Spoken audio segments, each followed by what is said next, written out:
গুরুত্বপূর্ণ। সবার আগে আমরা জেনে নেব টু লেটার ওয়ার্ডস বলতে আসলে কী বুঝি এবং এটা কেন দরকার। ইংরেজি বর্ণমালার দুইটি বর্ণ মিলে যদি কোনো অর্থবোধক ওয়ার্ড তৈরি করে তবে সেগুলি হচ্ছে টু লেটার ওয়ার্ডস। যেমন এ কে, এই দুইটা বর্ণ মিলে কোনো অর্থ তৈরি হয় না, অর্থাৎ কোনো অর্থবোধক শব্দ তৈরি হয় না, তাই এটি কোনো টু লেটার্স ওয়ার্ড নয়। অন্যদিকে এ অ্যান, এই দুইটি বর্ণ মিলে হয় অ্যান, এই অ্যান অর্থ একটি, তার মানে এটি একটি অর্থবোধক শব্দ, এইটাই হচ্ছে টু লেটার ওয়ার্ডস।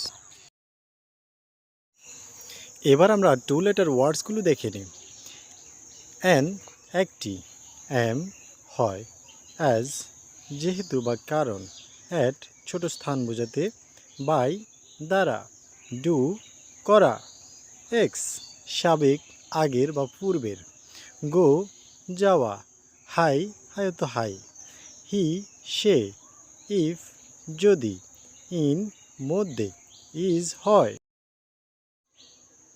ইট এটা, নো না, অন উপর, অফ এর, অক্স ষাঁড়, সো সুতরাং, টু তে বা প্রতি বা দিকে, আপ উপরের দিকে, আজ আমাদের কি, অ্যাড বিজ্ঞাপন, অর অথবা। এ হচ্ছে ইংরেজিতে ব্যবহৃত টু লেটার ওয়ার্ডসগুলো। এগুলোর বাইরে আপনি টু লেটার পাবেন না। যে কোনো প্যাসেজে এগুলো বারবার দেখতে পারবেন, তার মানে এগুলো আপনার জন্য কতটা গুরুত্বপূর্ণ একবার ভেবে নিন।